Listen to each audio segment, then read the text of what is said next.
ஏவிய ட்ரோன்களை ரஷ்ய வான் பாதுகாப்பு தளவாடங்கள் வானிலையை இடைமறித்து அழித்ததாக தகவல் வெளியாகியுள்ளது. ரஷ்யா உக்ரைன் இடையே போர் தொடங்கி 3.5 ஆண்டுகளுக்கு மேலாக நீடித்து வருகிறது.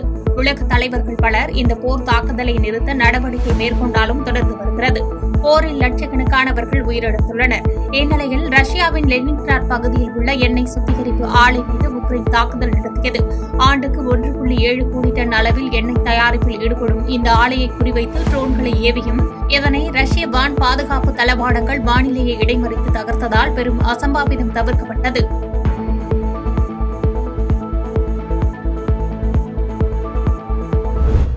ஆபரேஷன் சிந்தூர் மூலம் அழிக்கப்பட்ட லஷ்கர்-இ-தொய்பா தலைமையகத்தை மீண்டும் பாகிஸ்தான் அமைப்பதாக தகவல் வெளியாகியுள்ளது.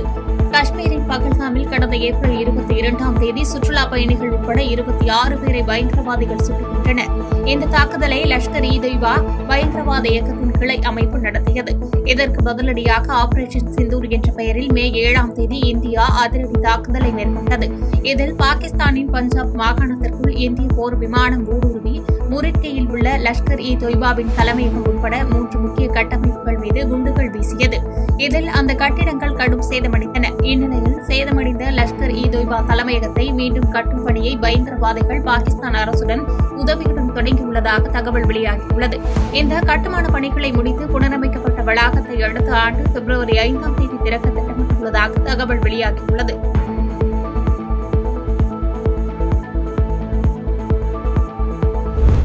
அமைதி பேச்சுவார்த்தையை ஊக்குவிப்பதுதான் தங்களின் நோக்கம் என்று சீனா கூறியுள்ளது.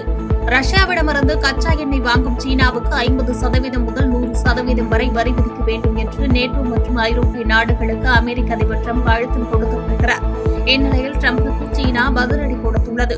வரி மற்றும் பொருளாதார தடைகள் விதிப்பது பிரச்சனையை இன்னும் சிக்கலாகத்தான் மாற்றும் என்றும், சீனா போர்களில் பங்கேற்கவோ அல்லது திட்டமிடவோ இல்லை, அமைதி பேச்சுவார்த்தைகளை ஊக்குவிப்பதும் பேச்சுவார்த்தை மூலம் பிரச்சினைகளுக்கு அரசியல் தீர்வை காண்பதும் சீனாவின் நோக்கம் என்று தெரிவித்துள்ளது.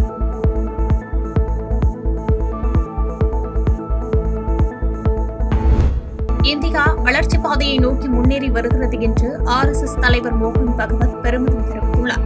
மத்திய பிரதேச மாநில அமைச்சர் பிரகலாத் சிங் பட்டேல் எழுதிய பரிக்ரமா கிருபாசார் என்ற புத்தக வெளியீட்டு விழா இந்தூரில் நடைபெற்றது.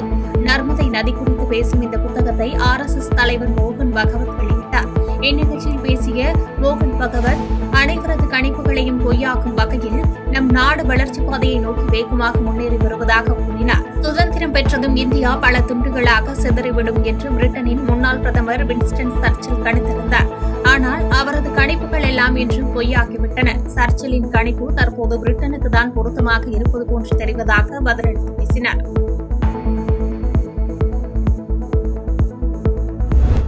தனது மூளையை பயன்படுத்தி மாதம் ரூபாய் 200 கோடி சம்பாதிக்க முடியும் என்று மத்திய அமைச்சர் நிதின் கட்கரி கூறினார். மத்திய அரசு பெட்ரோலில் எத்தனால் கலப்பு விகிதத்தை 20% உயர்த்தியது. புதிதாக தயாரிக்கப்படும் வாகன என்ஜின்கள் இதற்கேற்ப வடிவமைக்கப்படுகின்றன. பெரும்பாலான பெட்ரோல் பங்குகளில் 20% எத்தனால் கலந்த பெட்ரோல் தான் விற்பனை செய்யப்படுகிறது. இந்த முடிவால் மத்திய அமைச்சர் கட்கரியின் மகன்கள் நடத்தும் முன்னணி எத்தனால் நிறுவனங்கள் பலனடைவதாக குற்றச்சாட்டுகள் முன்வைக்கப்பட்டுள்ளன. இந்நிலையில் நாக்பூரில் ஒரு நிகழ்ச்சியில் பேசிய மத்திய அமைச்சர் நிதின் கட்கரி, மாதம் ரூபாய் 200 சம்பாதிக்கும் அளவுக்கு தனக்கு மூளை இருப்பதாகவும், தனக்கு சொந்தமாக சர்க்கரை ஆலை, சாராய ஆலை, மின் உற்பத்தி ஆலைகள் உள்ளன, பணத்திற்காக அழைப்பவன் நான் அல்ல என்று விமர்சனத்திற்கு பதிலடி கொடுத்து பேசினார். செய்திகளை உடனுக்குடன் தெரிந்து கொள்ள கீழ்கண்ட கேபிள் மற்றும் DTH நெட்வொர்க்குகளில் எம்நாடு செய்தி தொலைக்காட்சியை காணுங்கள். பாதகம் செய்பவரை கண்டால் நாம் பயம் கொள்ளலாகாது பாப்பா. மோதி மிதித்து விடு பாப்பா, அவர் முகத்தில் உமிழ்ந்து விடு பாப்பா. அண்மை செய்திகளை உடனுக்குடன் தெரிந்து கொள்ள இணைந்திருங்கள் எம்நாடு தொலைக்காட்சியுடன்.